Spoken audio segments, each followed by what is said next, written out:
1991년에 펄 브런스라는 여성이 실종되었고 아무도 그녀에게 무슨 일이 일어났는지 알아내지 못했습니다.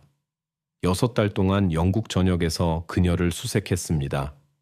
경찰은 그녀가 집을 나간 것인지 범죄의 피해자가 된 것인지 확신하지 못했습니다.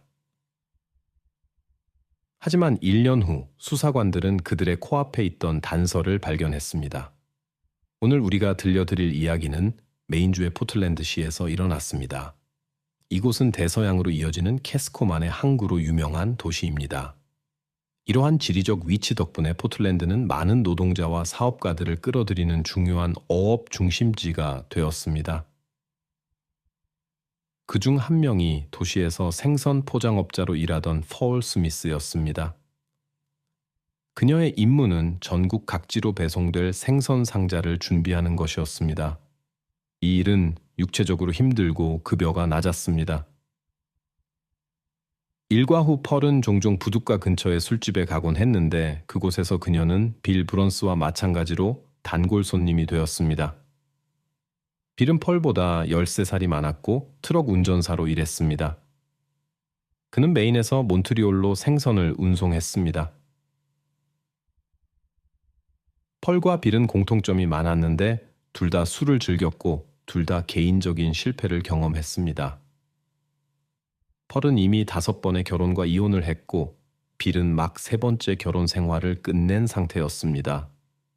그럼에도 불구하고 그들은 사랑에 빠졌고 결혼하기로 결정했습니다. 1991년 8월 13일, 펄의 가족의 삶을 완전히 바꿔놓은 사건이 발생했습니다. 그날은 펄의 첫 번째 결혼에서 태어난 딸 일레인의 예상치 못한 경찰 신고로 시작되었습니다. 일레인은 어머니의 실종을 신고했습니다. 이는 매우 이례적인 일이었는데 펄이 일레인이 매우 기대하고 있던 중요한 가족 모임에 나타나지 않았기 때문입니다. 이런 행동은 항상 가족에 대한 애정과 사랑을 보여주던 펄답지 않은 것이었습니다. 펄은 계획이 바뀌면 항상 딸에게 알렸지만 이번에는 아무런 연락도 없었습니다. 일레인은 즉시 경계심을 느끼고 의심하기 시작했습니다. 사우스 포틀랜드의 린다 바커 형사가 이 신비로운 사건을 조사하도록 배정되었습니다. 가족의 집을 방문한 후 그녀는 펄의 개인 물품들과 옷, 보석들이 도난당하거나 분실되지 않은 것을 발견했는데 이는 강도나 절도의 가능성을 낮추는 것이었습니다. 특히 눈에 띄는 것은 그녀의 가장 귀중한 소유물인 필러 B라는 번호판이 달린 검은색 캐딜락이 차고에 있었다는 점이었습니다. 펄은 자신의 캐딜락을 매우 사랑했고 거의 항상 그것을 운전했습니다. 그래서 어머니가 집을 나가면서 차를 차고에 둔 것을 발견했을 때 일레인은 의심스러웠습니다. 펄이 어디를 갈 때면 항상 캐딜락을 몰고 다녔기 때문에 이는 일레인에게 이상한 일이었습니다. 펄의 남편인 빌 브란트는 경찰에 그녀가 실종된 날 둘이 다툼이 있었다고 말했습니다. 그는 중국 음식을 사러 집을 나갔다가 돌아왔을 때 그녀가 사라져 있었습니다. 펄이 때때로 설명 없이 집을 나가곤 했기 때문에 그는 처음에는 걱정하지 않았습니다. 경찰도 펄이 때때로 며칠 동안 집에 없는 것이 흔한 일이라는 것을 확인했습니다. 그녀는 종종 친구나 친척 집에서 묵곤 했는데 이틀이나 사흘, 때로는 일주일 동안 지내기도 했습니다. 하지만 그녀가 자동차를 집에 두고 간 사실이 의문을 불러일으켰습니다. 어떻게 차도 없이 떠날 수 있었을까요? 경찰은 조사를 실시하여 항공사, 버스 회사, 택시 서비스에 연락했지만 펄이 도시를 떠났다는 증거를 찾지 못했습니다. 마침내 빌 브란트는 경찰에게 그의 아내가 다른 남자와 도망갔을 수 있다고 제안했습니다. 이 이론은 경찰서장도 지지했으며 그는 이를 펄의 실종에 대한 가능한 설명으로 보았습니다.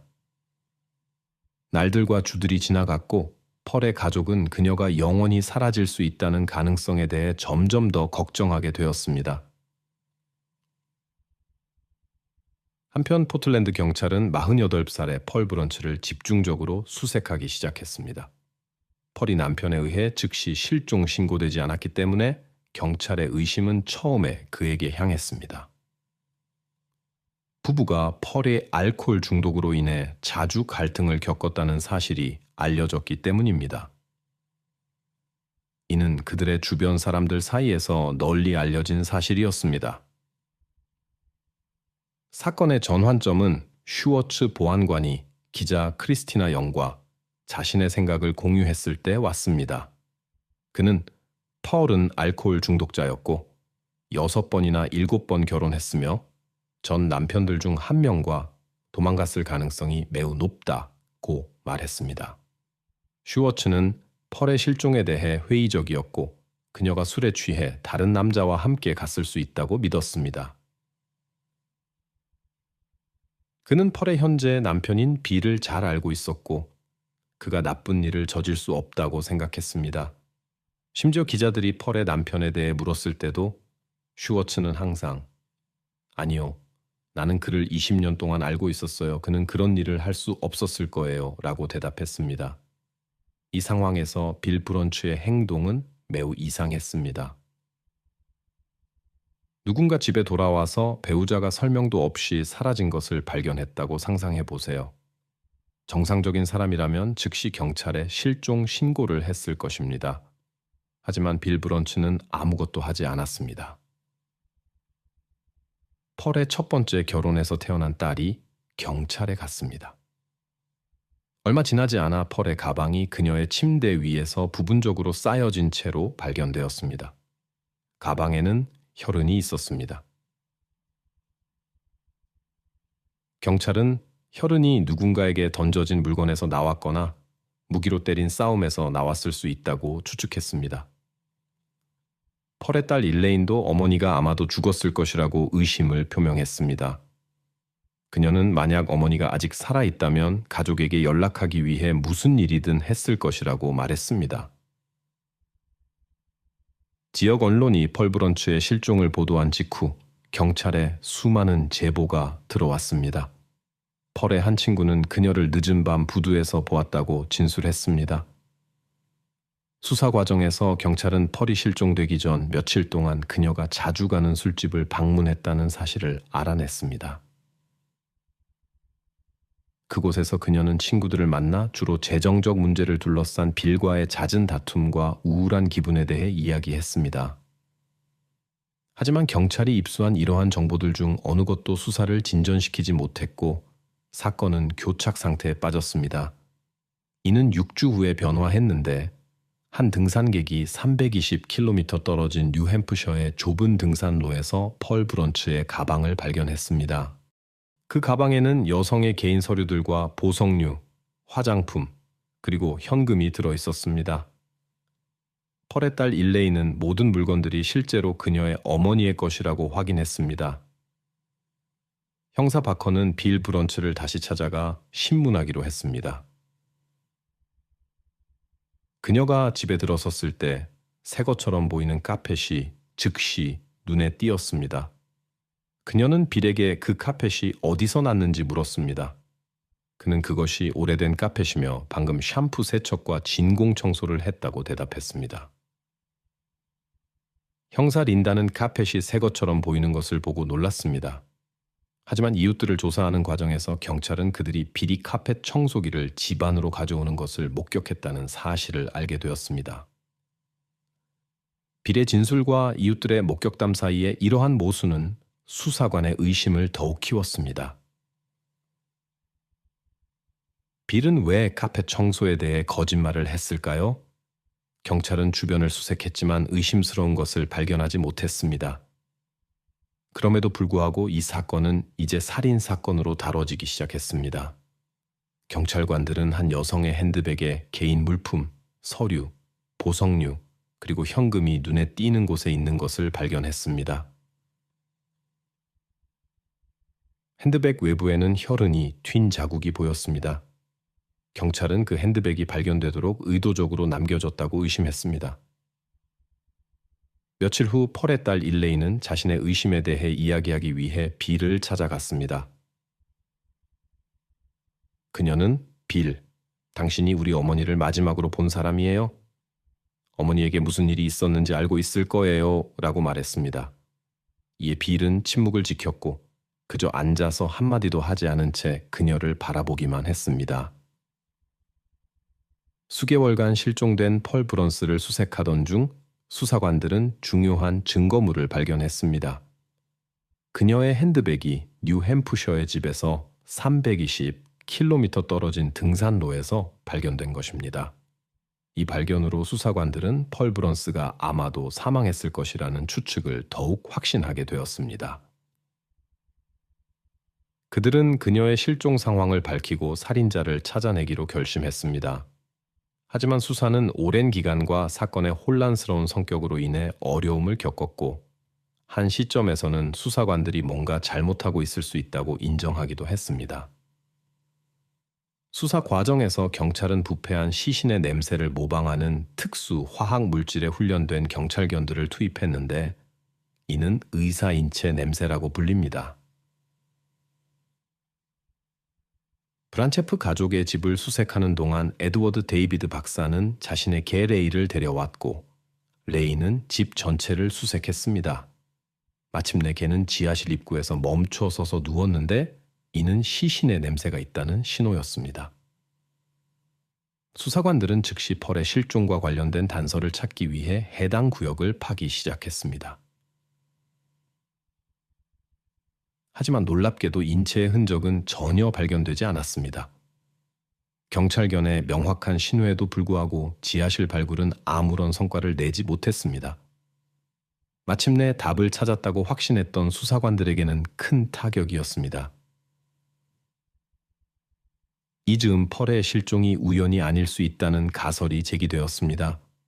그녀의 증거가 바다에 버려졌거나 그녀의 남편 빌 브랜츠가 메인주에서 캐나다로 생선을 운반하는 길을 따라 유기되었을 수 있다는 소문이 돌았습니다. 빌이 부두의 어부들과 자주 교류했고 어선을 이용해 바다의 증거를 쉽게 유기할 수 있었다는 점을 고려하면 이 추측은 논리적으로 보였습니다. 일부 경찰관들은 빌이 범죄를 은폐하는 데 필요한 모든 것을 가지고 있었다고 믿었습니다. 그의 트럭에는 냉장고가 있었고 화물 밑에 유해를 숨길 수 있었을 것입니다. 그들은 이러한 환경에서 다른 증거들이 일상적인 업무 흔적들 사이에서 쉽게 사라질 수 있었을 것이라고 주장했습니다. 한편 빌은 자신의 주장을 고수하며 펄이 전 남편과 함께 떠났다고 주장했습니다. 하지만 이 주장은 펄의 친구 다이애나 지르가 그녀와 나눈 불안한 대화에 대해 이야기하면서 의심을 받게 되었습니다. 실종되기 전 펄은 다이애나에게 내게 무슨 일이 생기면 그건 빌 때문이라는 걸 알아둬 라고 말했습니다. 다이애나는 오랫동안 이 말의 의미를 이해할 수 없었습니다. 하지만 펄이 실종된 후 이 말은 새롭고 불안한 의미를 띠게 되었습니다. 경찰관들은 브론즈의 집에 대한 수색 영장을 다시 신청할 수밖에 없었고 이번에는 루미놀이라는 새로운 도구를 사용했습니다. 루미놀은 물이나 세제로 씻어낸 어두운 얼룩이 있는 곳에서 빛을 내거나 형광을 발하는 것으로 알려져 있습니다. 경찰이 브론즈의 집에 이를 뿌렸을 때 숨겨진 비밀이 드러났습니다. 마치 순간적으로 비밀이 살아난 것처럼 벽과 바닥에 어두운 얼룩이 드러났습니다.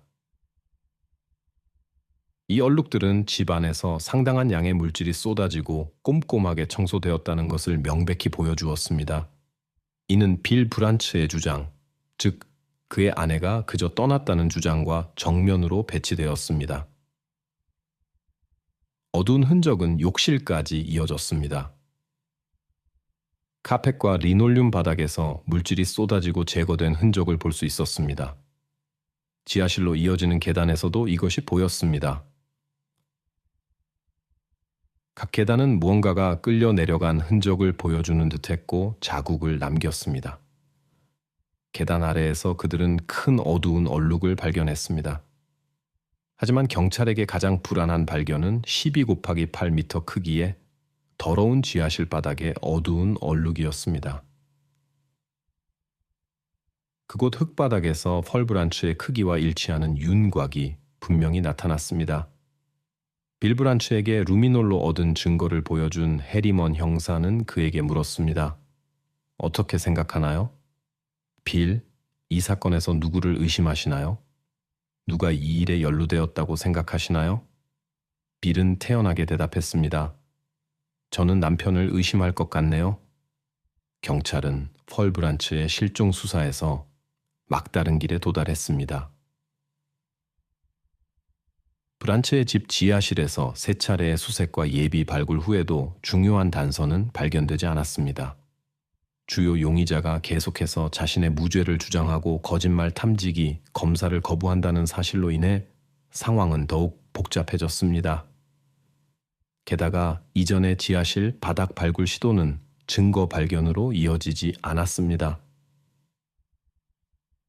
이후 9개월 동안 수사는 진전이 없었습니다. 경찰은 펄의 실종을 해결하는 열쇠가 바로 이 지하실에 있다고 확신했습니다.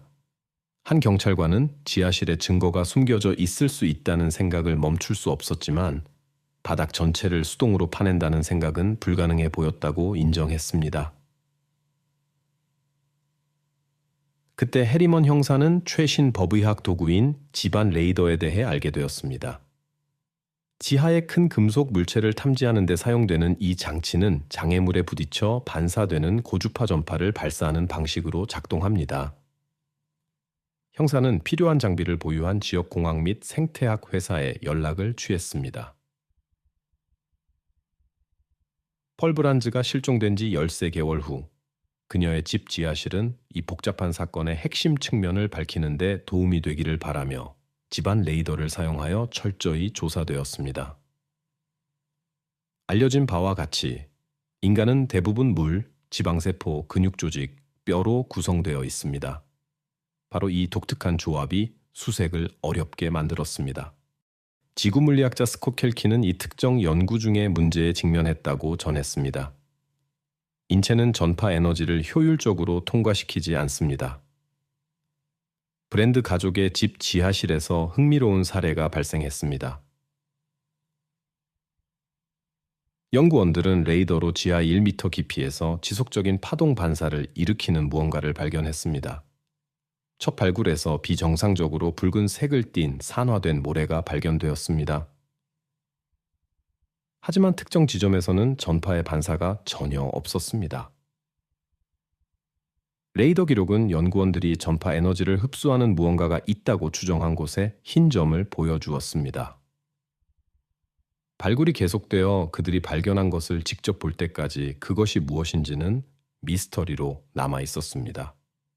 평범한 저녁처럼 빌 브랜드는 저녁 6시경 직장에서 집으로 돌아왔습니다. 그는 숙제를 하면서 저녁을 먹기 위해 부엌에 앉았습니다. 같은 시간에 수사관들은 그의 지하실에서 발굴 작업을 재개했습니다. 지하 약 60cm 깊이에서 수사관들은 특이한 것을 발견했습니다. 그것은 밀봉된 비닐봉지였습니다. 봉지를 열었을 때 그들은 증거들을 발견했습니다. 수사관들의 작업은 계속되었고 곧 또 다른 발견물이 나왔습니다. 그것은 2개의 큰 쓰레기 봉투에 조심스럽게 쌓여 있고 밧줄과 테이프로 묶인 증거들이었습니다. 증거물에서 펄이라는 이름이 새겨진 손목시계와 펄이 마지막으로 신었던 것과 같은 분홍색 신발끈이 발견되었습니다. 냄새 또한 매우 불쾌했습니다. 경찰은 빌 브랜드를 다시 만나기 위해 위층으로 올라갔습니다. 경찰관들이 문을 들어서서 그의 아내를 상대로 한 범죄로 체포된다고 알렸을 때 빌은 차분히 대답하면서 범죄는 매우 심각한 혐의이며 자신은 그런 일을 하지 않았고 그들에게 증거가 없다고 주장했습니다. 이에 경찰관이 지하실에서 발견된 증거들에 대해 알리자 빌은 모든 것을 자백했습니다. 빌 브랜드는 체포되어 범죄 혐의로 기소되었습니다. 검찰에 따르면 8월 11일 그와 펄 사이에 재정적 의견 차이로 인한 다툼이 있었다고 합니다. 다툼은 예상치 못한 방향으로 전개되었습니다. 범행 후 브랜드는 증거를 비닐봉지에 싸서 지하실로 가져가 숨겼습니다. 바닥의 흔적을 통해 그가 증거를 숨기기 위해 이동한 경로를 추적할 수 있었습니다. 경찰견은 지하실의 증거 위치를 정확하게 식별할 수 있었지만 실제 증거가 숨겨진 곳은 개가 지목한 곳에서 불과 몇 미터 떨어진 곳이었습니다. 수사관들을 혼란스럽게 하기 위해 브랜드는 펄의 가방을 가져가 범죄 현장에서 320km 떨어진 뉴햄프셔에 등산로에 버렸습니다. 경찰이 증거를 발견하고 발굴했을 때 불쾌한 냄새가 먼 거리까지 퍼졌습니다. 이 시점에 빌은 자신의 집에서 조용히 스파게티를 먹고 있었습니다. 체포를 위해 경찰이 도착했을 때 그는 심지어 저를 데려가기 전에 저녁 식사를 마칠 수 있을까요? 라고 물을 수 있었습니다. 아이러니하게도 병리학자는 증거조사 중 그녀가 심각한 질병의 말기 단계에 있었으며 6개월밖에 남지 않았다는 것을 발견했습니다. 빌 브랜드가 단순히 제 어머니를 참았다면 이 사건은 펄에게도 일어났을 것이고 그는 지금 감옥에 있지 않을 것입니다. 그녀의 딸은 어머니가 그를 마지막으로 비웃었을 모습을 상상할 수 있다고 말했습니다. 결국 빌은 과실범죄를 저질렀다고 자백했고 15년의 징역형을 선고받았습니다. 재판이 끝난 후 수사관들은 이 사건에서 성공적으로 사용된 지오레이더와 같은 법의학의 발전이 없었다면 빌 브랜드가 저지른 범죄에 대한 처벌을 피했을 가능성이 매우 높다고 말했습니다. 2017년 9월 런던 교회의 한 집 뒷마당에서 나는 이상한 냄새와 연기에 대해 경찰에 신고가 들어왔습니다. 경찰이 도착했을 때 그들은 슬로우 쿠커에서 불에 탄 인간의 유해를 발견했습니다. 그것은 영국 가정에서 보모로 일하기 위해 런던에 온 소피 레온의 유해였습니다. 경찰은 그 가족이 보모를 어떻게 대했는지 알게 되면서 충격을 받았습니다.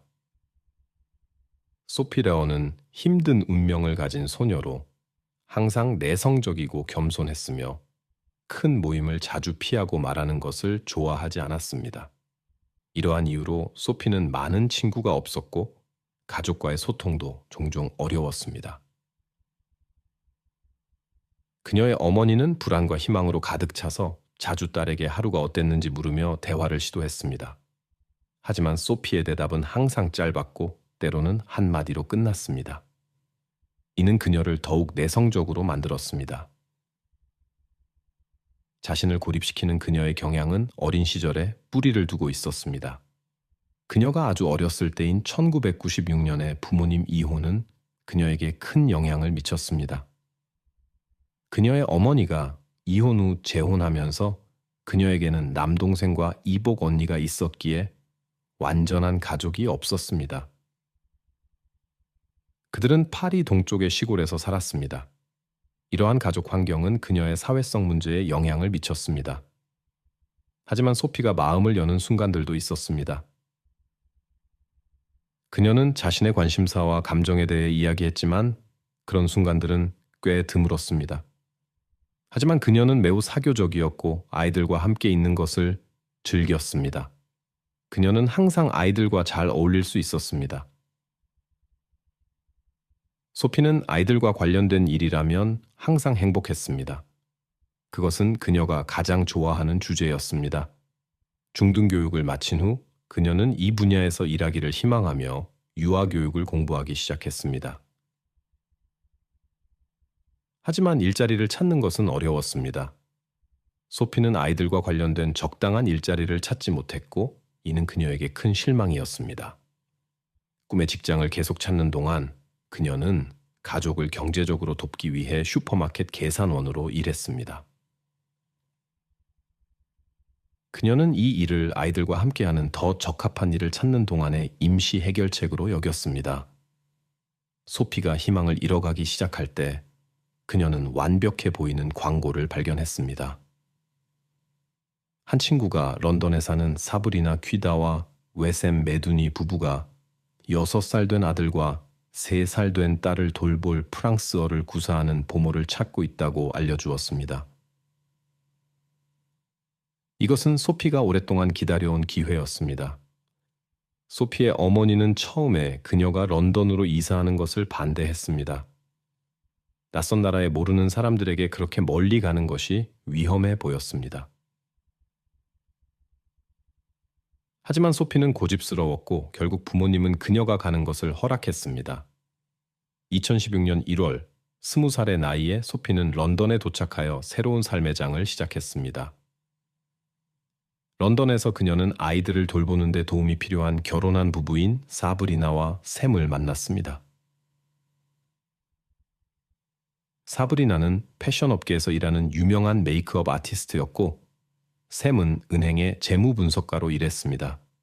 그들은 아이들을 위한 보모를 찾고 있었는데 이는 영어를 향상시키고 아이들과 일하기를 원했던 소피에게 완벽했습니다.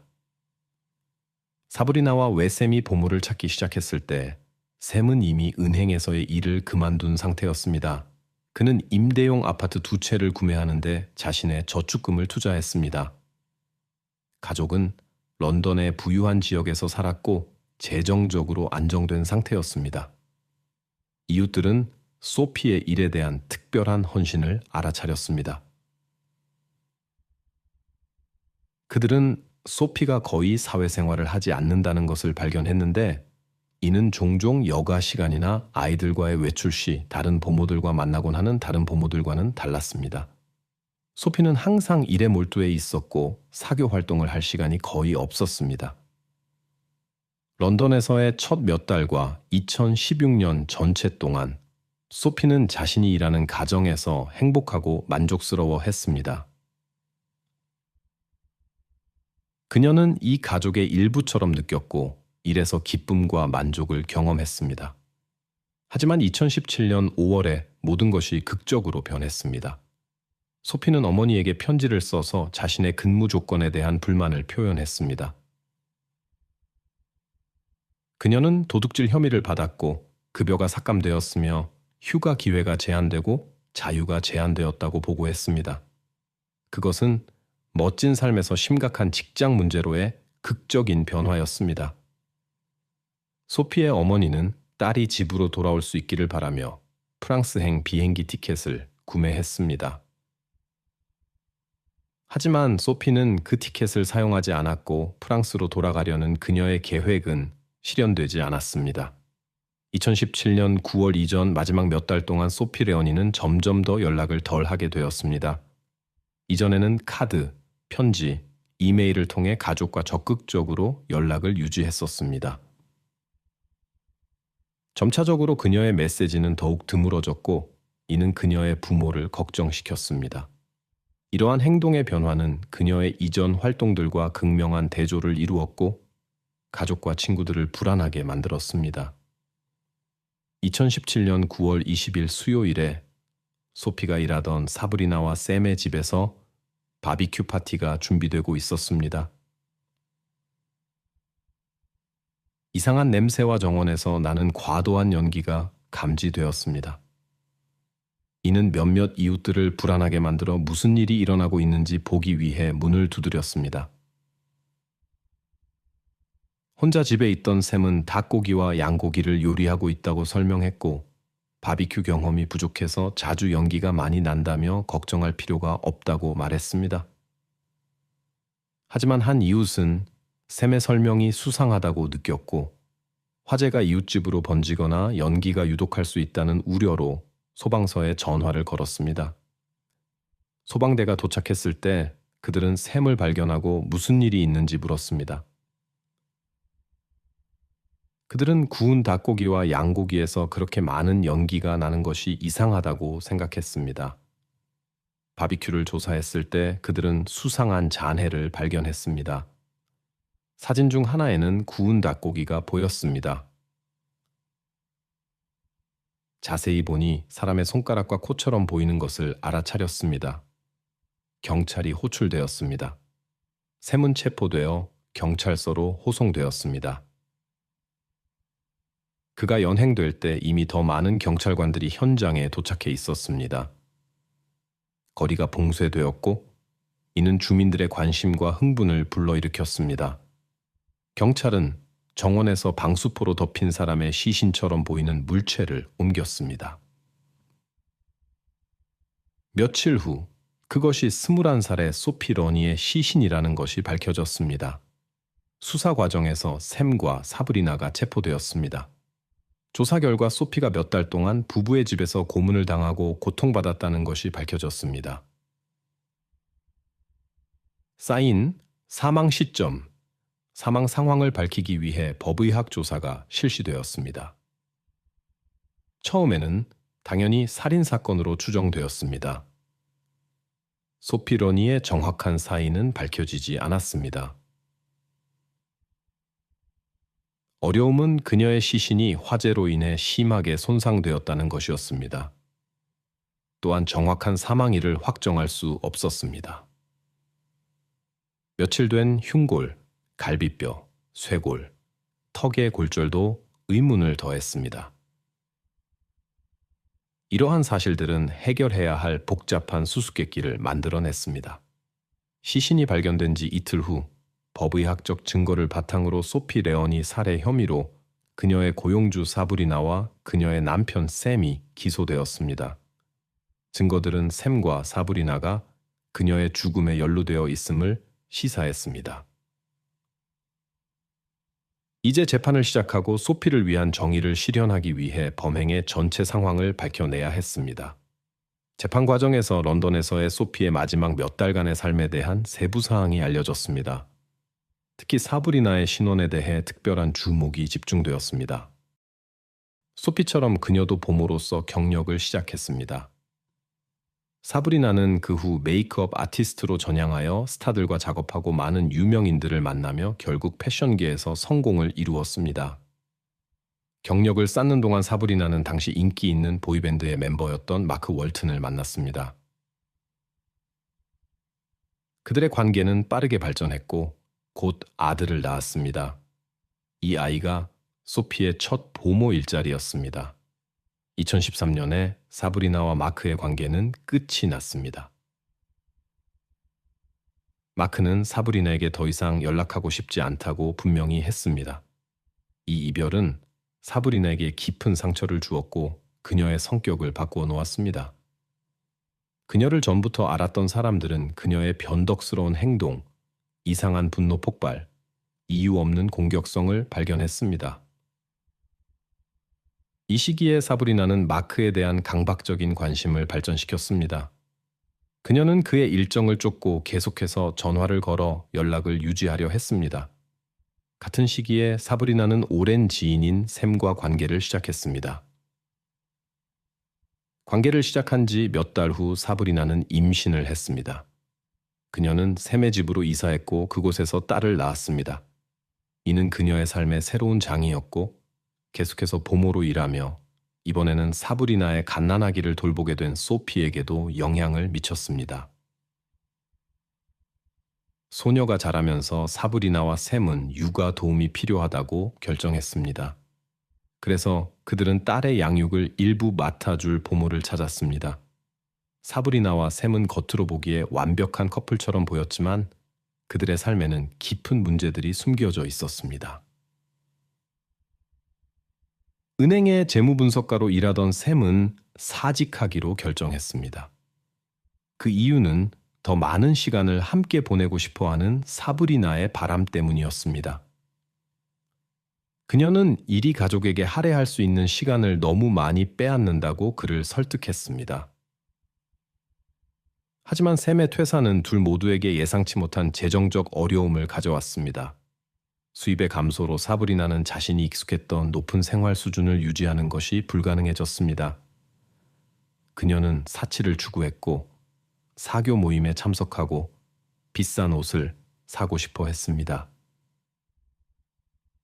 그녀의 남편이 추가적인 재산과 저축이 있었고 사브리나도 편안한 생활을 위한 충분한 수입이 있었음에도 불구하고 그녀의 욕구는 충족되지 않았습니다.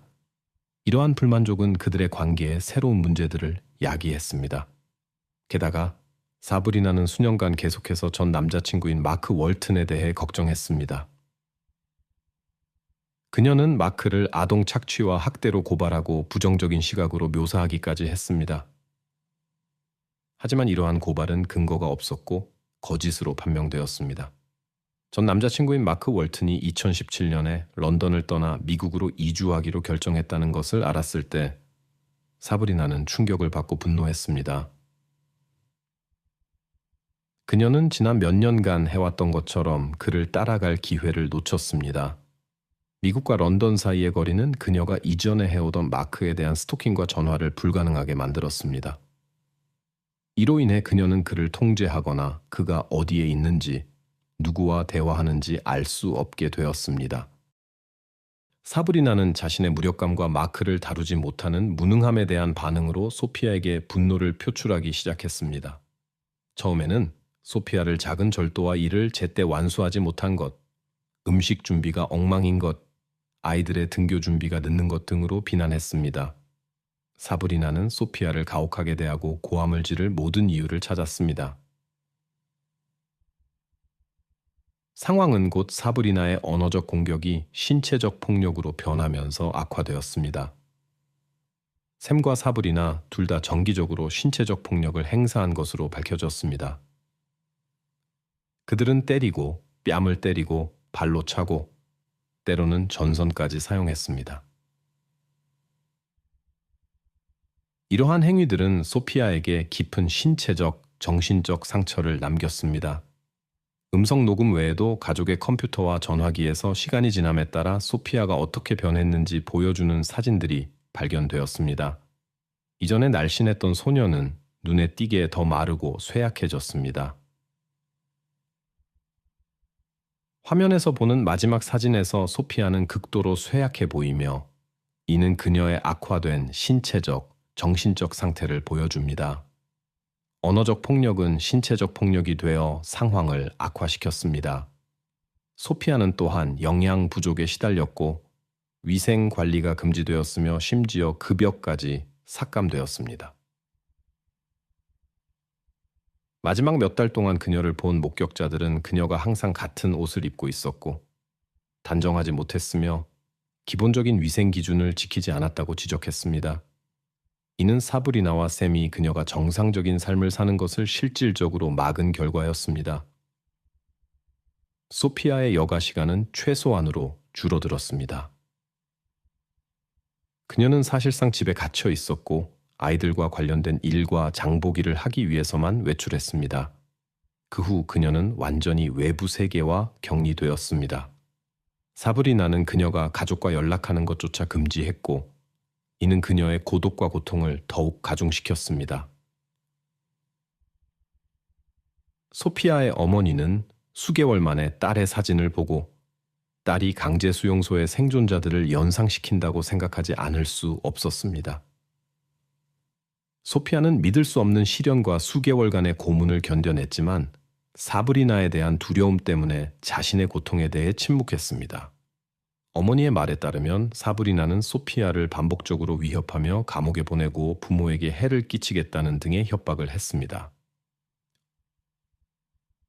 사브리나는 심지어 소피아가 마크 월튼과 비밀 관계를 가지고 있다고 주장했습니다. 그녀에 따르면 소피아는 다른 사람들이 없을 때 그를 집안에 들였다고 합니다. 사브리나는 전 파트너에게 해를 끼치려는 생각에 사로잡혀 소피아로 하여금 마크 월튼과 비밀 관계가 있었다는 것을 인정하는 편지를 쓰게 했습니다. 이 편지에서는 마크 월튼이 친밀한 관계의 대가로 영화와 드라마의 배역을 약속했다고 주장했습니다. 하지만 이 이야기는 전혀 불가능했습니다. 마크 월튼은 소피아의 존재조차 알지 못했습니다. 게다가 그는 소피아가 도착한 지 몇 달 후에 런던을 떠났는데 이는 사브리나의 혐의를 더욱 터무니없게 만들었습니다.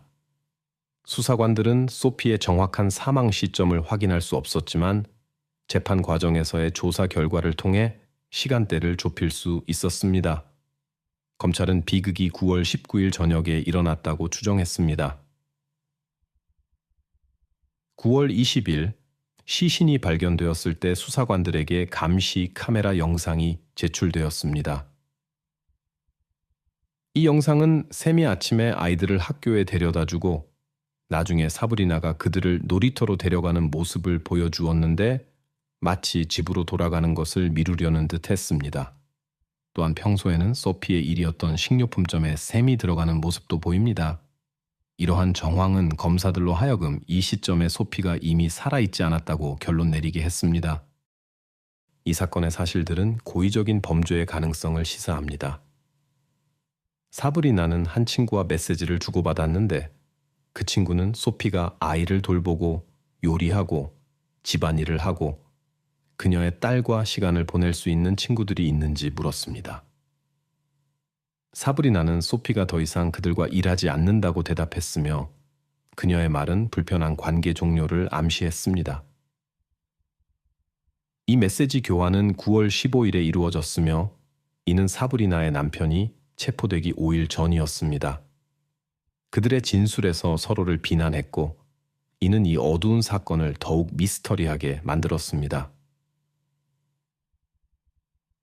사브리나는 9월 19일 그 운명의 밤에 대한 자신의 버전을 공유했습니다. 그녀는 샘과 소피가 다툰 후 잠자리에 든 것을 기억했습니다. 샘은 소피가 저녁 식사를 준비한 방식에 불만족했고 이것이 갈등으로 이어졌습니다. 사브리나는 잠자리에 든 후에는 더 이상 다툼 소리를 듣지 못했다고 주장했습니다. 하지만 한밤중에 깨어났을 때 욕실에서 이상한 소리를 들었습니다. 그곳에서 그녀는 자신의 진술에 따르면 소피를 익사시키고 있던 샘을 발견했습니다. 사브리나는 자신이 욕실에 들어갔을 때 소피가 이미 죽음의 문턱에 있었고 도와주기를 두려워했다고 말했습니다. 반면 샘은 같은 사건에 대해 다른 버전을 제시하며 사브리나를 비난했습니다. 그는 실제로는 사브리나가 다툼을 유발했고 소피를 익사시키려 했다고 주장했습니다. 이렇게 그들은 비슷한 이야기를 했지만 서로를 비난했습니다. 조사 과정에서 중요한 전환점이 있었습니다. 사브리나와 마크 월튼의 아들이자 가정에서 가장 나이 많은 아이가 진술을 했습니다. 소녀는 그날 밤 부모님과 소피가 다투는 소리를 들었다고 말했습니다. 그러고 나서 그의 말에 따르면 사브리나와 샘이 소피를 욕실로 데려갔고 그곳에서 소녀가 도움을 요청하는 비명 소리를 들었다고 했습니다.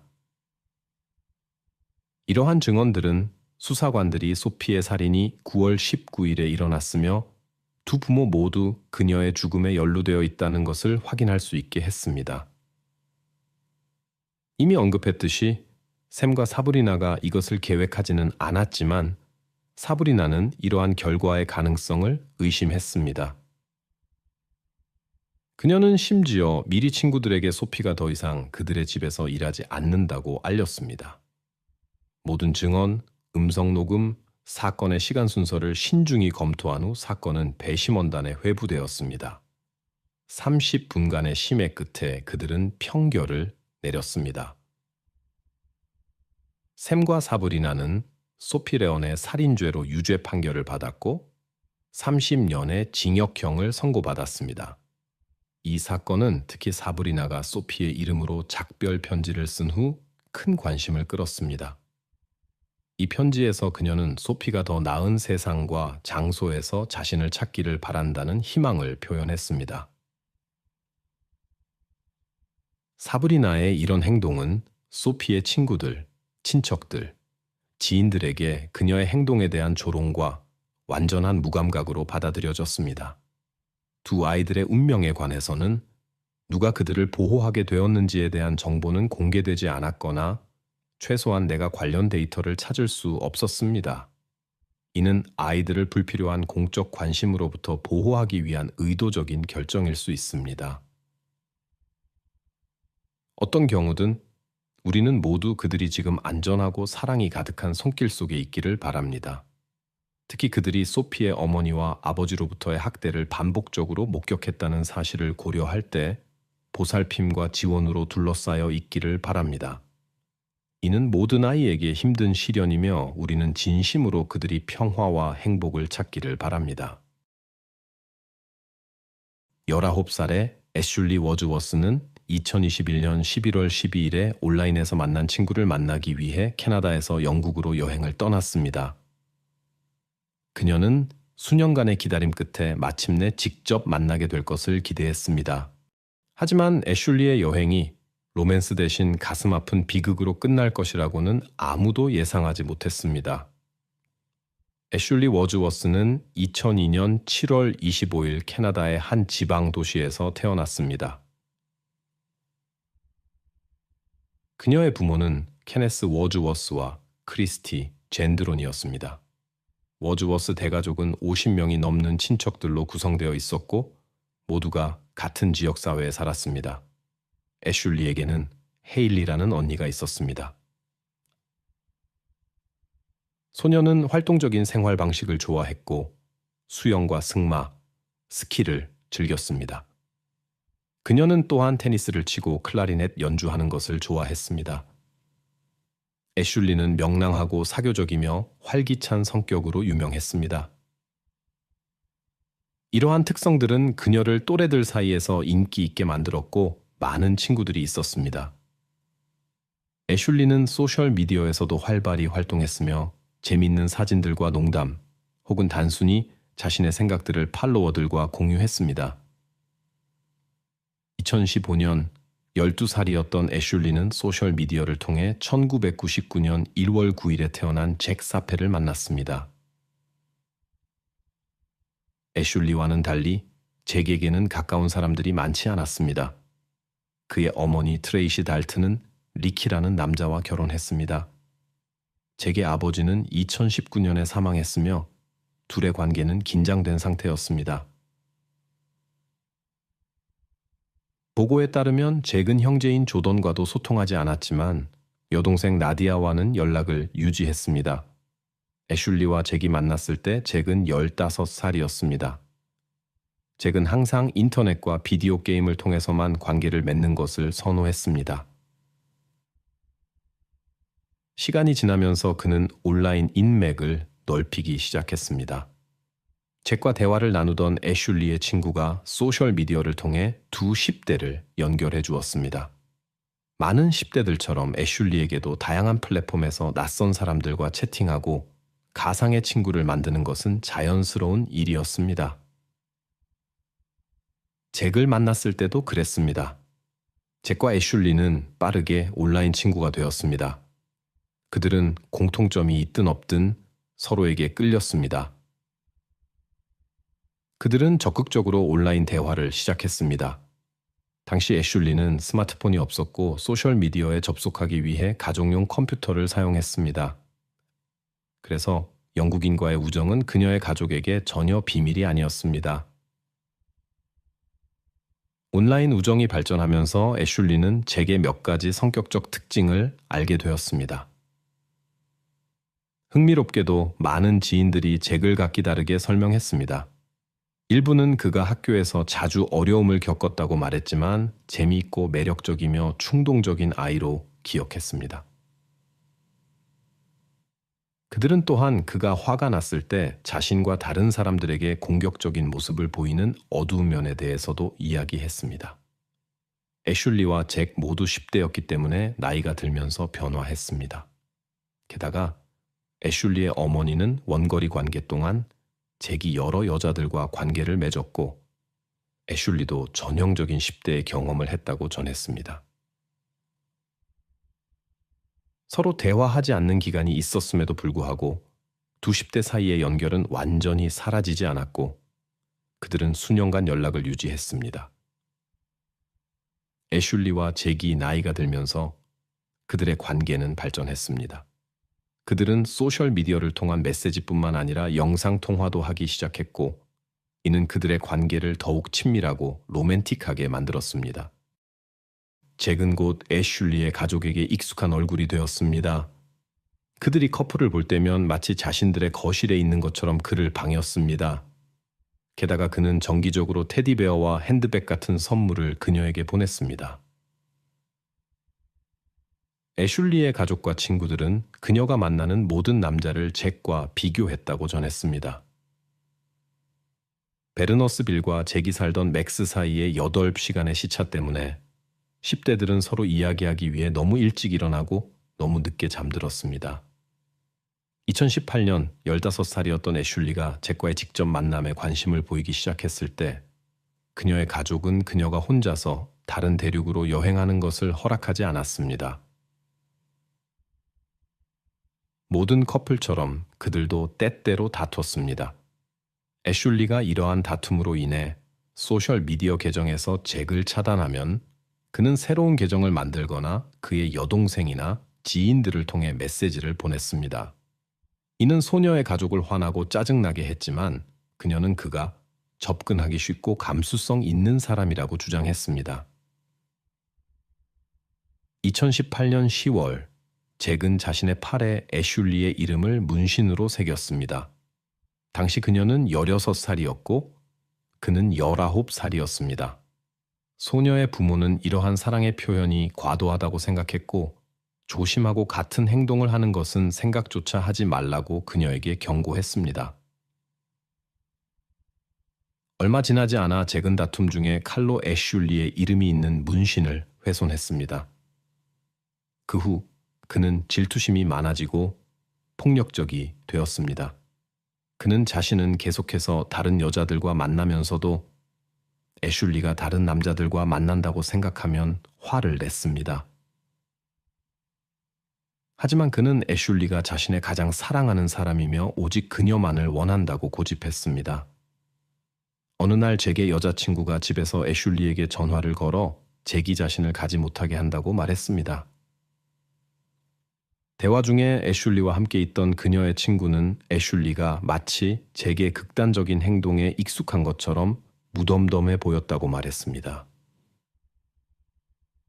애슐리는 단지 미친 사람처럼 행동하지 말라고 그에게 부탁할 뿐이었습니다. 그녀는 일어난 일을 친구들에게는 말했지만 부모님에게는 말하지 않았습니다. 잦은 다툼과 마지막 문신 사건 이후 애슐리의 부모는 그녀에게 잭과의 관계를 완전히 끊으라고 촉구했습니다.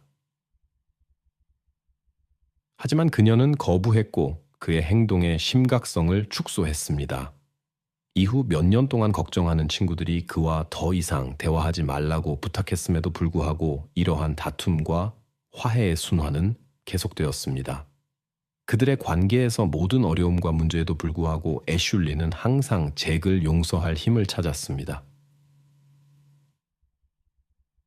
그들은 청소년기부터 서로를 알았지만 애슐리는 그의 조종과 심리적 압박의 정도를 결코 인식하지 못한 것 같았습니다. 어린 나이에 패스트푸드점과 백화점에서 아르바이트를 시작한 이후로 애슐리는 취미와 오락을 위한 돈을 모으려고 노력했습니다. 그녀의 첫 번째 큰 구매는 소셜 네트워크를 더 편하고 사적으로 검색할 수 있는 태블릿이었습니다. 나중에 그녀는 저축한 돈을 여행과 모험에 사용했습니다. 고등학교에서 애슐리는 영성에 관심을 가지기 시작했습니다. 어느 날 그녀는 자신에게 계시와 같았던 몰몬경을 읽었습니다. 그 후 그녀는 종교단체인 말일성도 예수 그리스도 교회에 가입하기로 결심했습니다. 2020년 이튼 고등학교를 졸업한 후 애슐리는 톰슨 리버스 대학교 법학부에서 공부하기를 원했습니다. 그녀의 꿈은 변호사가 되는 것이었습니다. 하지만 팬데믹으로 인해 모든 수업이 온라인으로 진행되었기 때문에 애슐리는 휴학을 하고 나중에 공부를 계속하기로 결정했습니다. 2021년 전반기에 일을 하며 돈을 모으고 몰몬교 세례를 받은 후 이 강인하고 야심찬 소녀는 갑자기 영국으로 가기로 결심했습니다. 그녀는 잭의 생일을 축하하기 위해 직접 만나고 싶어 했습니다. 가족과 친구들의 반대에도 불구하고 자신의 돈이 있고 성인이 된 18살의 애슐리는 연인을 만나기 위해 영국으로 떠나기로 했습니다. 2021년 11월 12일, 애슐리는 생애 처음으로 집을 떠나 6개월 관광 비자로 영국에 도착했습니다. 22살의 잭과 오랫동안 기다려온 만남은 다음 날 바로 이루어졌습니다. 그들은 즉시 함께 사진을 찍어 애슐리가 자신의 소셜미디어에 게시했습니다. 문신이 있는 잭은 어린 여자친구보다 훨씬 더 나이 들어 보였습니다. 런던에 머무는 동안 애슐리는 첼시 구역 북서쪽 끝에 있는 작은 아파트에서 살았습니다. 둘은 도시에서 가장 가난한 지역 중 하나인 잭의 아파트가 있는 곳에 살면서 에식스의 더 나은 지역에서 미래의 동거 가능성을 위해 적절한 아파트를 함께 찾아보았습니다. 잭은 애슐리가 상상했던 그대로였습니다. 그녀가 수년간 온라인으로 대화를 나눈 친절하고 배려심 깊은 남자였습니다. 하지만 현실에서 그는 때때로 불안정하고 쉽게 화를 냈는데 이는 그의 평소 소통 방식과는 매우 달랐습니다. 관광 비자로 체류 중이던 애슐리는 일자리를 구할 수 없었고 활동에 제한이 있었습니다. 잭 역시 실직 상태였으며 사회복지와 그의 어머니 트레이시의 재정적 지원으로 생활했습니다. 소셜미디어에 올린 애슐리의 사진들은 낭만과 서로에 대한 애정으로 가득한 잭과의 친밀한 관계를 보여주었습니다.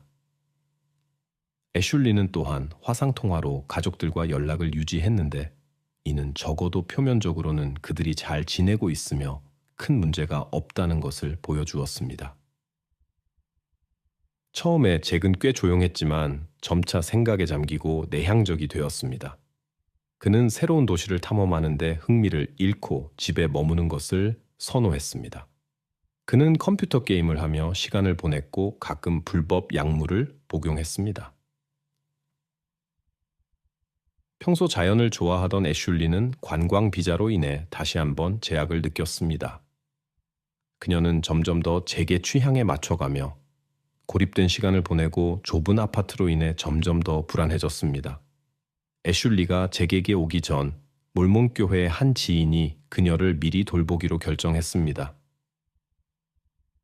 그는 19살의 그녀를 몇몇 미국인 선교사들과 만나게 해주었는데 그들은 그녀가 영국 방문을 계획하고 있을 때 첼시에서 임시로 설교 활동을 하고 있었습니다.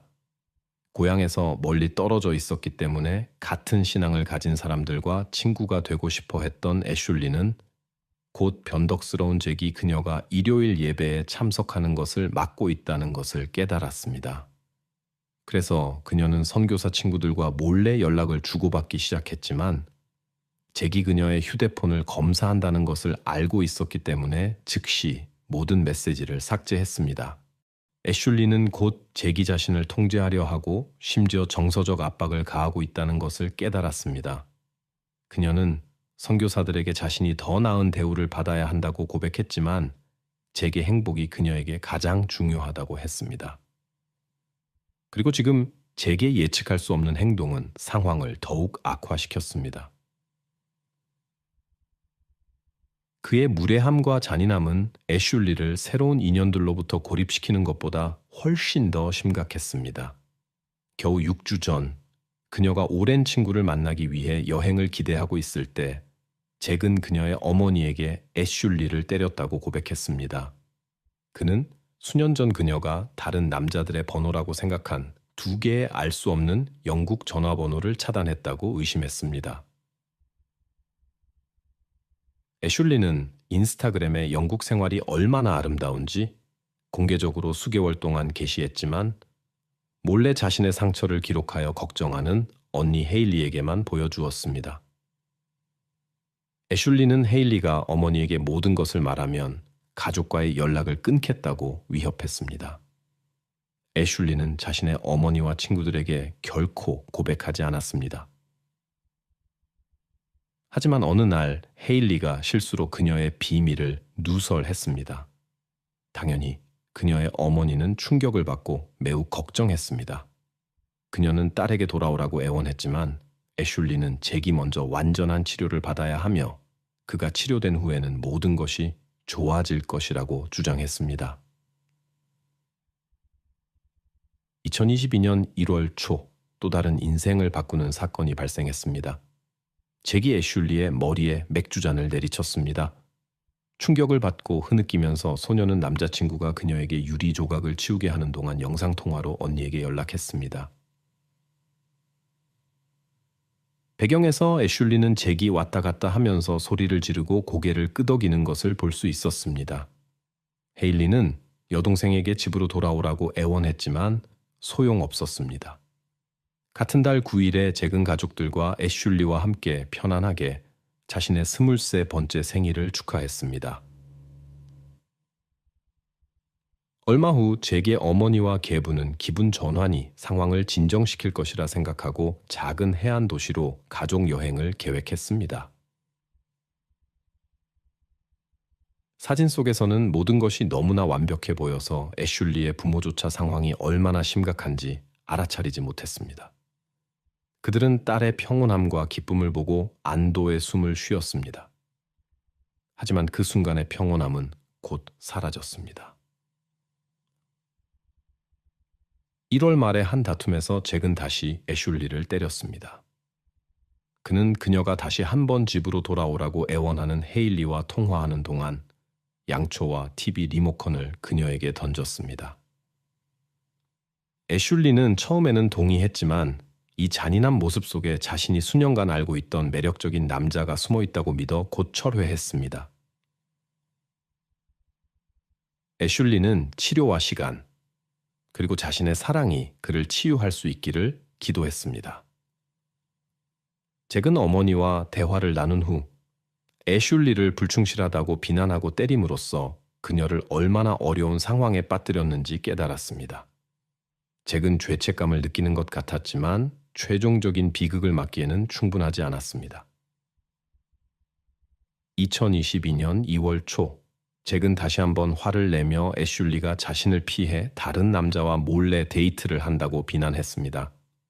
그는 심지어 그녀에게 전화와 소셜미디어 계정을 보여줌으로써 충성심을 증명하라고 요구했습니다. 아침 8시 직전, 잭의 이웃인 헬렌은 공동벽을 통해 애슐리의 비명소리를 들었습니다. 몇 분 후 여자가 문 앞에 서 있었습니다. 헬렌이 문을 열었을 때 손바닥에 피가 묻은 채 울고 있는 애슐리를 보았습니다. 그녀는 잭이 자신이 다른 남자의 사진을 보고 있는 것을 발견하고는 화를 내며 욕설을 퍼부은 후 때리고 전화기를 벽에 던졌다고 주장했습니다. 잭이 애슐리에게 매우 폭력적이라는 걱정이 있었음에도 불구하고 그녀는 헬렌에게 경찰에 신고하지 말아달라고 애원했습니다. 헬렌은 동의했지만 애슐리에게 폭력적인 남편에게 돌아가지 말고 병원에 가보라고 부탁했습니다. 애슐리가 거부하자 헬렌은 잭과 이야기를 나누기로 결심했습니다. 그는 일어난 일에 대해 사과했고 차분히 있었습니다. 아침 9시경, 루시의 이웃이 잭에게 잘못 배달된 소포를 전달했습니다. 잭은 이에 대해 매우 불쾌해했지만 루시는 그의 불친절하고 부적절한 성격을 알고 있었기에 무시했습니다. 이즈음 애슐리는 잭의 휴대폰으로 가족에게 전화를 걸었습니다. 이때 그녀의 어머니는 헤일리가 비밀을 더 이상 감당할 수 없어 잭의 행동에 대해 이미 알고 있었습니다. 그녀의 부모는 3월 항공권을 빠르게 구매했습니다. 이틀 후 애슐리가 잭에게 곧 떠날 것이라고 알렸을 때 그는 공항까지 데려다 주겠다고 했습니다. 애슐리의 어머니는 그가 다시 공격하면 즉시 공항으로 가라고 조언했고 잭에게는 딸을 더 해치면 경찰에 신고하겠다고 경고했습니다. 애슐리와 가족의 대화는 약 3시간 동안 이어졌습니다. 마침내 통화를 끊었을 때는 플로리다에서는 11시였고 잭이 있는 지역에서는 새벽 3시였습니다.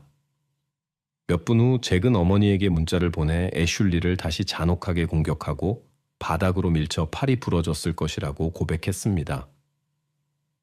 11시 22분과 12시 38분 사이에 애슐리는 잭의 휴대폰으로 가족과 친구들에게 여러 메시지를 보냈는데 그곳은 밤이었기 때문입니다. 아무도 응답하지 않았습니다. 그녀는 또한 플로리다의 한 교회 친구들에게 도움을 요청하고 긴급 상황임을 알리는 문자를 보냈습니다. 안타깝게도 이 메시지들은 더 이상 아무것도 할 수 없게 된 몇 시간 후에야 도착했습니다.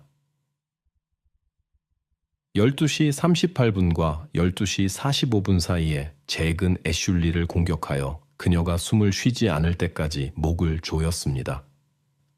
그런 다음 부엌으로 가서 11cm 길이의 칼을 집어 그녀의 몸을 약 100번 찔렀습니다.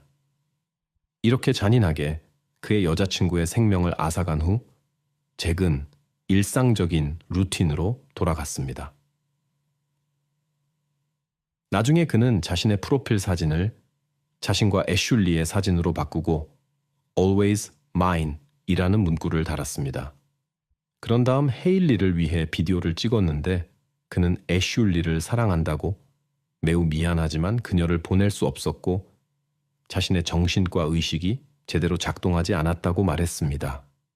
옆에 누워있는 소녀의 끔찍한 영상은 널리 퍼지지 않았습니다. 영국에서 애슐리의 친척들은 베로나에서 애슐리 본인으로부터 온 불안한 이메일들에 잠에서 깨어났습니다. 걱정이 된 그들은 첼름스포드에 살고 있던 그녀의 몰몬교 친구인 제이미 애쉬워스에게 전화를 걸었습니다. 제이미와 교회 관계자 중 한 명인 타일러 버드는 잭의 아파트로 달려가 응답을 얻기 위해 문을 두드리기 시작했습니다. 응답을 받지 못하자 그들은 아파트를 떠나 경찰에 신고해야 했습니다. 같은 시간 애슐리의 친구 베로나는 그녀의 소셜미디어 활동이 재개되고 계정이 활성화된 것을 발견했습니다. 절박한 마음으로 친구로부터 소식을 듣기를 바라며 그녀는 애슐리에게 메시지를 보냈습니다. 응답은 애슐리인 척하는 잭으로부터 왔습니다. 그는 코로나 검사를 통과하는 데 도움이 필요하다는 이야기를 지어내 이러한 메시지들을 보냈다고 했습니다. 애슐리의 친구들과 가족은 계속해서 그에게 연락했지만 잭은 그들의 점점 더 절박해지는 요청들을 무시했습니다. 마침내 잭은 자신의 여동생 나디아에게 연락하여 애슐리 살해를 고백했고 심지어 집까지 보여주었습니다. 오후 4시 13분에 당국은 제이미의 긴급 메시지를 받은 후 집에 진입했습니다. 현장에 도착하는데 단 10분밖에 걸리지 않았지만 그들은 애슐리를 도울 수 없었습니다. 경찰관들은 즉시 피범벅이 된 잭을 체포했고 그는 자신의 범행을 자백했습니다. 그는 심각한 정신병을 앓고 있다고 덧붙였습니다.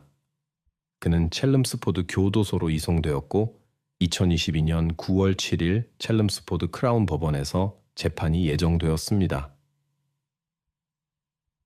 광범위한 독성학 검사에서 소량의 불법 약물과 항불안제가 검출되었고 정밀한 정신과 검사 결과 잭은 정신적으로 재판에 출석할 수 있는 상태였습니다.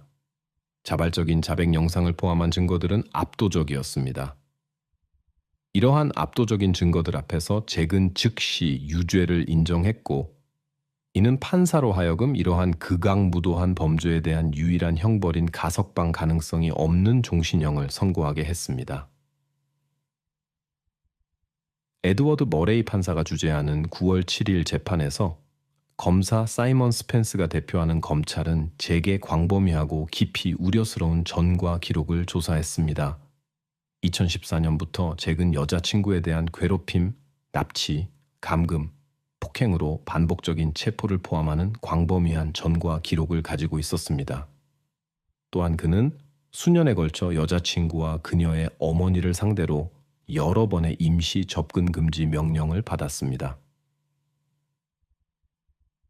애슐리의 슬픔에 잠긴 부모들은 그들의 딸의 생명을 앗아간 남자의 잔혹한 과거를 알게 되었을 때 경악했습니다. 고된 재판 과정 동안 검찰과 변호인은 재기 감옥에서 쓴 애슐리의 가족에게 보낸 것으로 추정되는 참회의 편지들의 진정성에 대해 긴장된 논쟁을 벌였습니다.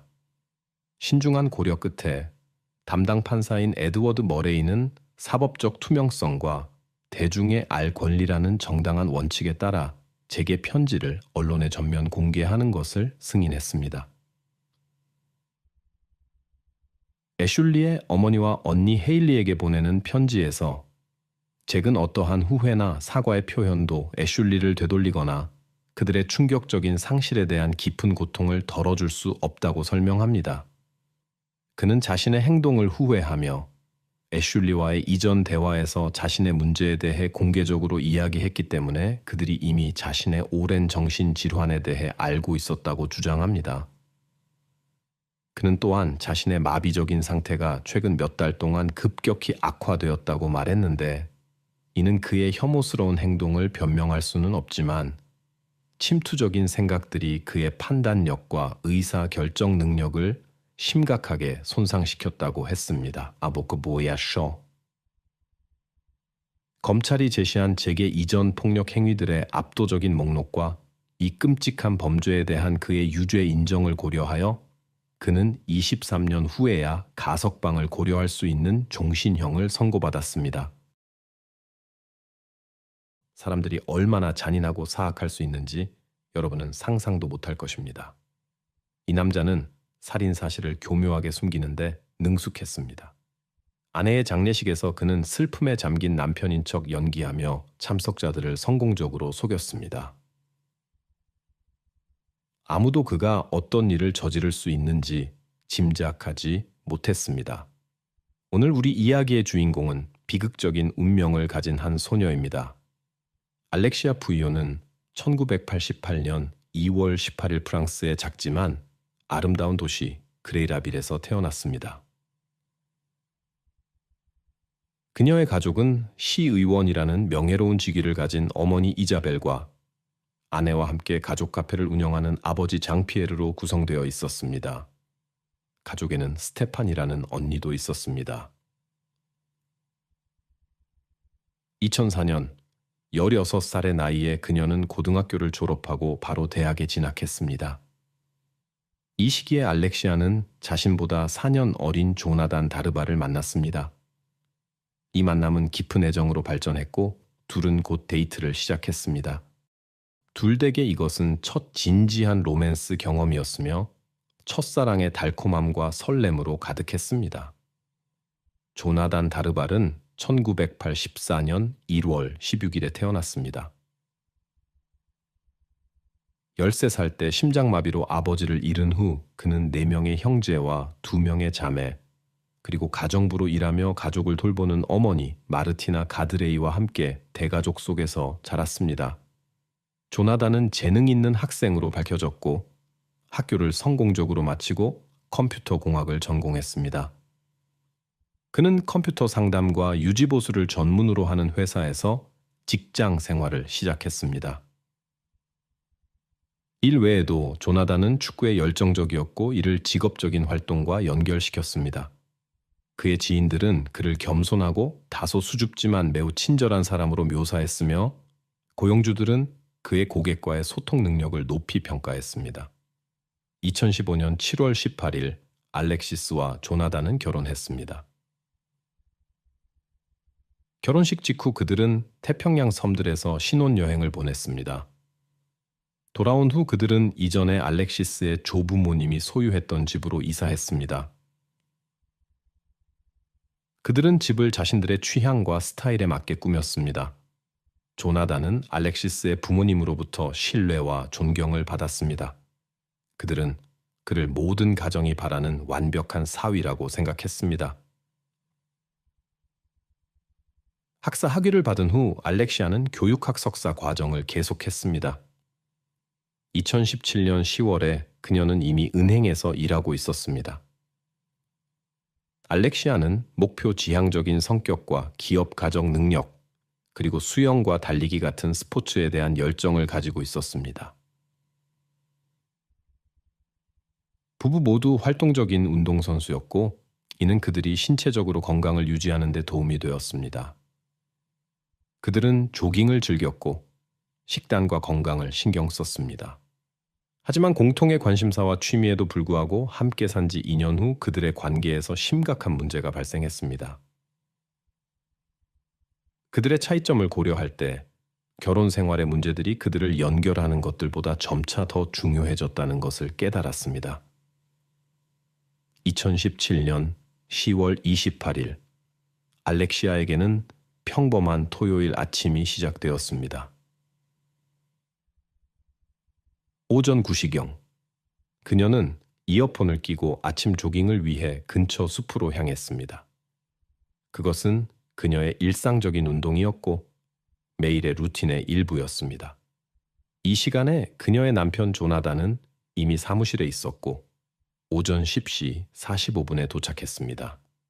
그는 기분이 좋았고 동료들에게 미소로 인사하며 일을 시작했습니다. 전곡까지 그는 프린터 수리 작업을 했습니다. 하지만 알렉시아가 연락이 없다는 것을 깨달았을 때 조나단은 불안해지기 시작했습니다. 그는 그녀의 휴대폰으로 여러 번 전화를 시도했지만 성공하지 못했습니다. 그런 다음 집으로 전화를 걸었지만 아무도 받지 않았습니다. 불만스러워진 조나단은 스테파니의 남편이자 알렉시아의 사위인 그레고리에게 연락했습니다. 그는 아내의 부재와 침묵에 대한 걱정을 표현했습니다. 조나단은 집으로 돌아가기로 결정했지만 아무것도 변한 것이 없다는 것을 발견해야 했습니다. 알렉시아는 사라졌습니다. 그는 다시 그레고리에게 전화를 걸어 알렉시아가 아직도 운동에서 돌아오지 않았다고 알렸습니다. 불안해진 두 남자는 주변 주거 지역을 탐색하기로 결정했습니다. 그들은 알렉시아를 찾거나 최소한 수색에 도움이 될 만한 정보를 얻기를 바라며 그녀의 조깅 경로를 따라갔습니다. 그들은 알렉시아가 아침 달리기 중에 무슨 일이 있었는지 알 수 있는 징후나 단서를 열심히 찾았습니다. 알렉시아가 사라졌을 때 조나단과 그레고리는 처음에는 사고를 생각했습니다. 수색하는 동안 조나단은 여러 차례 알렉시아에게 전화를 시도했지만 성공하지 못했습니다. 그녀는 응답하지 않았고 전화는 음성 사서함으로 전환되었습니다. 그들은 그녀를 찾을 수도 연락할 수도 없어서 구조대에 연락할 수밖에 없었습니다. 하지만 그곳에서도 알렉시아의 whereabouts에 대해 알려줄 수 없었습니다. 절망 속에서 조나단과 그레고리는 경찰에 신고하기로 결정했습니다. 경찰서에서 조나단은 경찰관들에게 아내가 토요일 아침에 조깅을 나간 이후로 아무런 소식이 없다고 말했습니다. 그는 그녀를 찾으려 했던 모든 실패한 시도들에 대해 이야기했습니다. 결혼 생활에서 불충실함이 의심될 때 시선은 종종 배우자에게 향합니다. 이 경우에는 조나단이 경찰의 주목을 받게 되었습니다. 경찰관들은 그를 신문하고 알렉시아와의 결혼 생활의 모든 측면을 조사했습니다. 그들은 일상생활, 재정 상태 및 수사에 도움이 될 수 있는 다른 세부 사항들에 대해 질문했습니다.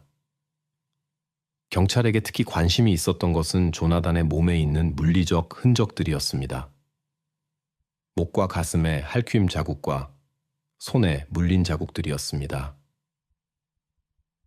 이러한 흔적들에 대해 질문받았을 때 조나단은 전날 밤 자신과 알렉시아 사이에 다툼이 있었다는 것을 솔직히 인정했습니다. 그는 그들의 결혼 생활이 어려운 시기를 겪고 있다고 설명했지만 아내의 격렬한 반응 후에 그들이 다시 진정되어 함께 잠자리에 들었다고 강조했습니다. 조나단에 따르면 다음 날 아침에는 상황이 나아진 것처럼 보였습니다. 알렉시아는 운동하러 갔고 그는 일하러 갔습니다. 조나단의 상세한 설명에도 불구하고 경찰관들은 진실성에 완전히 확신하지 못했습니다. 하지만 그들은 다음 수사 단계에 집중하기로 결정했습니다. 경찰은 조나단에게 집에 머물면서 전화를 주시하라고 조언했습니다. 소녀의 가족들, 그 중에서도 그녀의 부모님, 자매, 그리고 자매의 남편은 그녀의 침묵에 대해 걱정했습니다. 밤새도록 알렉시아로부터 아무런 소식이 없었습니다. 시간이 흘렀지만 10월 29일 일요일에도 상황은 여전히 똑같았습니다. 36시간 동안의 불안한 기다림과 알렉시아의 운명에 대한 소식이 없자 그녀의 가족은 다시 경찰에 연락했습니다. 경찰은 주변 지역을 수색했지만 성과가 없었다고 전했습니다. 2017년 10월 30일 월요일 가족들은 끔찍한 발견을 하게 되었습니다. 알렉시아가 실종된 지 이틀 후 그녀의 시신이 발견되었습니다. 시신은 부분적으로 화상을 입은 채 헤레라 빌라, 마을 근처 숲속의 나뭇가지 밑에 숨겨져 있었습니다. 시신의 첫 조사 결과 알렉시아는 목이 졸려 사망했으며 신체에 화상과 멍 자국이 있었습니다.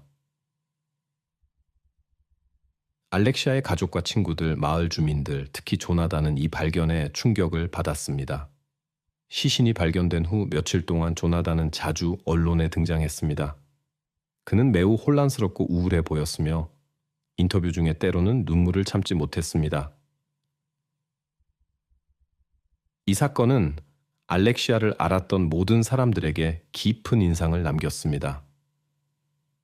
비극이 발생한 지 이틀 후 법의학 조사의 첫 결과가 공개되었습니다. 피해자는 처음에 여러 차례 구타를 당했고 그 후 호흡 곤란을 겪었으며 결국 방화가 발생했습니다. 수사는 몇 주, 몇 달에 걸쳐 진행되었습니다. 사건의 여러 가설과 용의자에 대한 조사가 이루어졌습니다. 고려된 가설 중에는 알렉시아의 비밀 연인설도 있었습니다. 사망자의 남편인 조나단도 알렉시아의 가족이 그를 범인으로 의심하지 않았음에도 불구하고 용의자 명단에 올랐습니다. 조나단은 죽은 아내를 위한 추모 행사에 계속해서 적극적으로 참여했습니다. 그는 항상 슬프고 우울해 보였으며 종종 눈물을 흘렸습니다. 그는 아내가 돌아오지 않는다는 것을 알지만 범인이 체포되어 종신형을 선고받으면 마음이 편해질 것이라고 계속해서 말했습니다. 10월 5일 조나단은 그런 행사에서 연설을 했는데 그는 아내와의 공통된 취미와 그녀의 지지를 강조했습니다.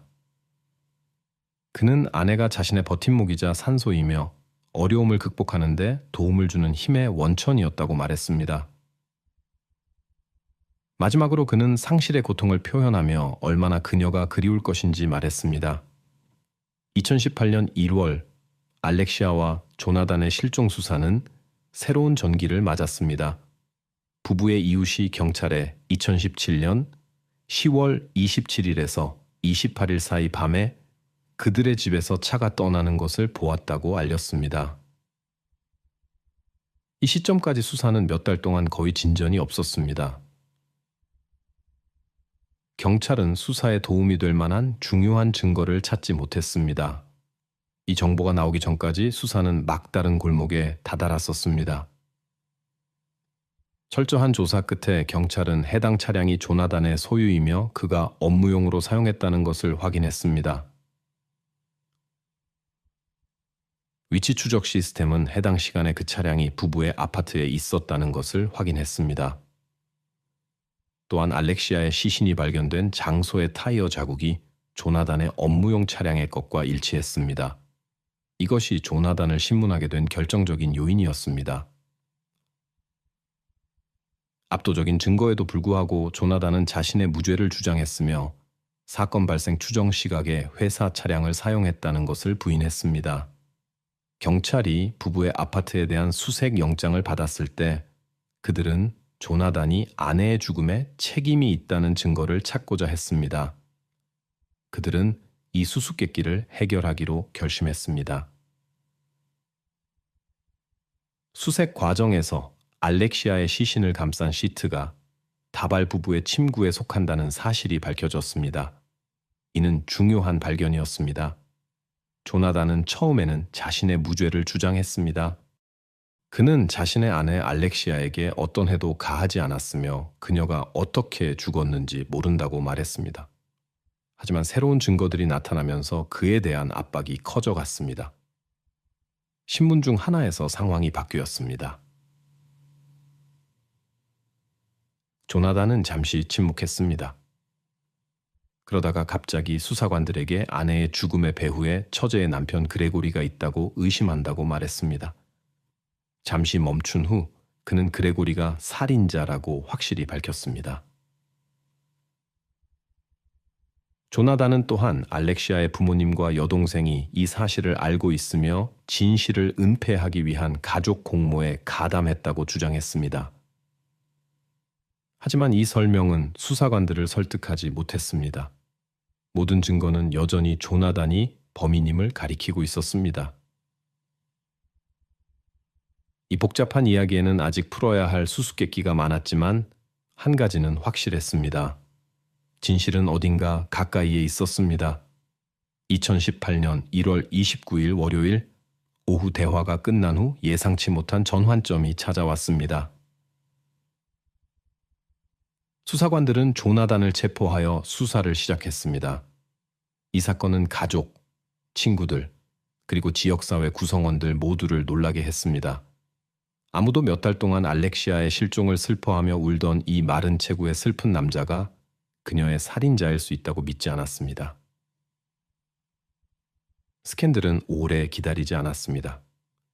체포 직후 조나단은 다시 한번 언론의 주목을 받았습니다. 이번에는 정보 유출이었습니다. 조나단은 자신의 여동생 스테파니의 남편인 그레고리가 알렉시아를 살해했다고 비난했습니다. 또한 그는 알렉시아의 부모님과 스테파니 본인이 진실을 알고 있지만 숨기고 있다고 주장했습니다. 이러한 고발은 지역사회에서 큰 반향을 일으켰습니다. 첫 청문회에서 조나단은 그레고리와 알렉시아 가족의 다른 구성원들에 대한 비난을 계속했습니다. 체포된 지 불과 몇 시간 만에 지역 언론은 조나단을 비난하는 헤드라인으로 가득 찼습니다. 알렉시아가 자신의 남편에 의해 살해되었다는 소식은 전 지역에 빠르게 퍼졌습니다. 심지어 조나단이 범행을 자백했다는 소문도 있었습니다.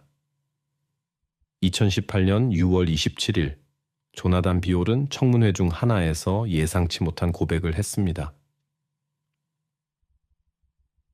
그는 알렉시아가 살해될 때 그 자리에 있었습니다. 이야기의 중심에는 아이를 원했던 젊은 부부 알렉시아와 조나단이 있었습니다. 하지만 알렉시아는 불임 문제가 있는 것 같았습니다. 수사관들이 둘의 전화를 조사했을 때 그들은 임신하지 못하는 것에 대해 서로를 비난하는 일련의 저속한 메시지들을 발견했습니다. 상황은 악화되었습니다. 알렉시아는 조나단을 비난하며 그의 발기부전을 의심하고 심지어 모욕했습니다. 이에 조나단도 그녀를 비난했습니다. 이러한 메시지들 중 하나에서 알렉시아는 실제로 그와 아이를 가지고 싶지 않다고까지 주장했습니다. 검찰은 공범의 가능성을 배제하지 않았지만 조나단의 진술은 터무니없어 보였습니다. 그레고리를 가리키는 증거는 발견되지 않았습니다. 모든 증거는 조나단을 주요 용의자로 지목했습니다. 당국에게 범행의 동기는 불분명한 채로 남아 있었습니다. 하지만 재판이 진행되는 동안 부부가 문제를 겪고 있었다는 더 많은 사실들이 드러났습니다. 조나단은 이 비극이 알렉시아의 부모님 집에서 우연히 일어났다고 주장했습니다. 그레고리가 분노 발작 중에 그녀를 진정시키려다가 발생했다는 것입니다. 그의 진술에 따르면 이 일은 2017년 10월 27일에서 28일 사이의 밤에 일어났습니다. 조나단은 알렉시아의 부모님, 여동생, 그리고 그녀의 남편이 사고에 대한 진실을 숨기기로 합의했다고 주장했습니다. 2018년 10월 1일, 조나단은 법원에 석방 신청서를 제출하며 자신의 운명을 바꾸려 했습니다. 그의 주장의 핵심은 그레고리가 진짜 살인자라는 것이었습니다. 이 신청은 이에 강력히 반대한 그의 가족들 사이에서 분노를 일으켰습니다. 하지만 단 2주일 후 법원은 그의 요청을 기각하고 그를 주요 용의자로 유지했습니다. 예비 심리 과정에서 조나단은 여러 차례의 정신과 검사를 받아야 했습니다. 첫 번째 검사 결과는 매우 불안한 것이었습니다. 검사 결과는 조나단이 변태적인 성격 특성과 조종하려는 성향을 가지고 있음을 나타냈습니다. 추가 정신과 평가는 그의 공격적인 성격과 모든 상황에 적응하고 현실을 자신의 욕구에 맞게 왜곡하는 놀라운 능력을 드러냈습니다. 조나단의 또 다른 특징은 아마도 그의 작은 신장과 관련된 낮은 자존감과 불안감이었습니다. 수많은 법정 심리 동안 조나단은 계속해서 자신의 진술에서 모순된 말을 했습니다. 2018년 11월 23일 목요일의 사건들은 평범하지 않았습니다. 모든 것은 한 남자가 자신의 아내를 살해한 끔찍한 범죄를 저질렀다는 고백으로 시작되었습니다. 조나단은 2017년 10월 27일 밤에 일어난 사건들을 자세히 설명했습니다. 그것은 그의 아내 알렉시아의 부모님 집으로 돌아온 후 그의 인생을 영원히 바꾼 일이 일어난 밤이었습니다. 알렉시아는 조나단에게 친밀한 관계를 가지고 싶다고 암시했지만 그는 거절했습니다. 그의 거절은 그녀를 심각한 공형에 빠뜨렸습니다.